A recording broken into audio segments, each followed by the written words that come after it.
హరే కృష్ణ. ఈరోజు మనం గోవిందకుండము ఆవిర్భావం గురించి తెలుసుకుందాం. శ్రీకృష్ణ భగవానుడు ఇంద్రుని యొక్క గర్వాన్ని అణచాలనేటువంటి భావంతో నందమహారాజు ఇంద్రుడికి చేస్తున్నటువంటి పూజను ఆపించి గోవర్ధన పర్వతానికి పూజ చేయండి అని చెప్పేసి సలహా ఇస్తాడు. ఎందుకంటే గోవర్ధనగిరి మనకు మంచి నీటిని ఇస్తున్నది, అంటే సెలయేరులాగా గోవులన్నిటికీ కూడా మేతను కూడా ఇస్తూ ఉంది. కాబట్టి గోవర్ధనగిరికి పూజ చేయండి అని చెప్తారు.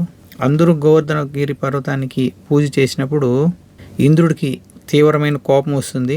నాకు చేస్తూ ఉండే పూజలు నిలిపేసి గోవర్ధనగిరి చేస్తారనేసి సంవర్తక మేఘాలని వాటిని పంపిస్తాడు. అవి కుంభవృష్టి కురిపించేసి మొత్తం బృందావనం అంతా ముంచేస్తాయన్నమాట. అందరూ కృష్ణ భగవాను నిందించరు, మీరు చెప్పిన దానివల్లనే ఇదంతా జరిగిందని. అందరూ కృష్ణ భగవాన్ని వేడుకుంటారు, మీరే రక్షించాలి అని. అప్పుడు వెంటనే కృష్ణ భగవానుడు ఆ గోవర్ధన పర్వతాన్ని తన ఎడమ చేతి చిటికిన వేలుతో పైకి లేపేస్తాడు.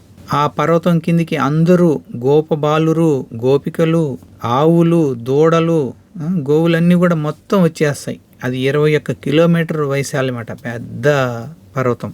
అందరూ వచ్చేస్తారు కిందికి. అలా కృష్ణ భగవానుడు దాన్ని 7 రోజులు, 7 పగలు 7 రాత్రులు అలాగే ఎత్తి పట్టుకుంటాడు అనమాట భగవంతుడు. ఆ 7 రోజులు ఎవరికే కానీ ఆకలి దప్పులు కూడా వేయట్లేదు. ఎందుకంటే భగవంతుని యొక్క ఆ కరుణా చూపులు వాళ్ళ మీద అందరి మీద పడేటప్పటికీ ఎవరికి ఆకలి దప్పులు వేయలేదు. ఇక ఇంద్రుడికి తెలుస్తుంది కృష్ణ సామాన్యుడు కాదు, ఆయనే దేవాది దేవుడని. వెంటనే భయముతో సురభి గోవుతో కలిసి దేవదేవునికి అపచారం చేశాననేటువంటి భయము, ఆ దేవదేవుని యొక్క పాదాలకు అభిషేకం చేస్తున్నాననేటువంటి కృతజ్ఞతాభావము, వినయము, ఈ 2 భావాలతో తను స్వర్గం నుంచి తెచ్చిన జలము, సురభి యొక్క పాలు రెంటితో కలిపి భగవంతుని యొక్క పాదాలకు అభిషేకం చేస్తారు. అప్పుడు కృష్ణ భగవానుని గోవిందా అనేటువంటి నామంతో పిలుస్తారనమాట. అప్పటి నుంచి భగవంతుడు గోవిందా గోవిందే అనేటువంటి నామం ప్రసిద్ధిలోకి వచ్చిందట. గోవింద గోవింద గోవింద గోవింద. మరి ఆ అభిషేకం చేసినటువంటి జలంతో అక్కడ ఒక కొలను ఏర్పడింది. దాన్ని ఉత్తర భారతదేశంలో కుండు అని అంటారు. అంటే గోవిందుని యొక్క పాదాలకు అభిషేకం చేసిన దానివల్ల గోవింద కుండు అనేది ఏర్పడింది అక్కడ. పరమ పవిత్రమైనటువంటి గోవింద కుండుకి జై. అలా ఏర్పడింది ఆ గోవింద కుండు.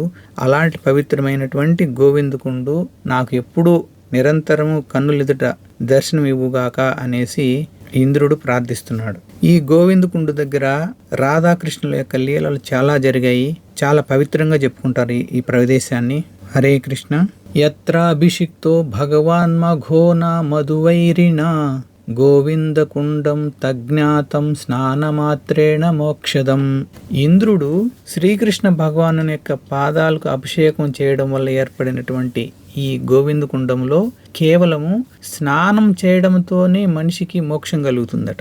అంత పవిత్రమైనటువంటిది ఈ గోవిందకుండము.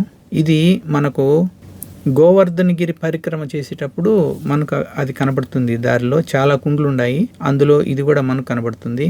కాబట్టి మనము గోవర్ధనగిరి పరిక్రమ చేసేటప్పుడు ఈ గోవిందకుండను తప్పనిసరిగా దర్శనం చేసుకొని ఆ నీటిలో వీలు పడితే మునగడము, లేదా నీళ్లు తీసి తల మీద చల్లుకొని మళ్ళీ పరిక్రమణ చేస్తాం మనము. అది ఎంతో పుణ్యప్రదమైంది. అలా ఆ గోవిందకుండు మనకు నిత్యము దర్శనం చేసుకునేటువంటి భాగ్యాన్ని కలిగించమని, ఆ గోవిందుని యొక్క కృప మనందరిపై అపారంగా ఉండాలని గురుదేవుని యొక్క పాదాలు మరియు భగవంతుని యొక్క పాదాలు బట్టి వేడుకున్నాం. హరే కృష్ణ కృష్ణ కృష్ణ హరే హరే, హరే రామ రామ రామ హరే హరే. జగద్గురు శ్రీల ప్రభుపాదకి జై. అనంతకోటి వైష్ణవ భక్త బృందకి జై. శ్రీ హరినామ సంకీర్తన మహాయజ్ఞకి జై. నితాయ్ గౌర్ ప్రేమానందే. హరి హరి బోల్. హరే కృష్ణ.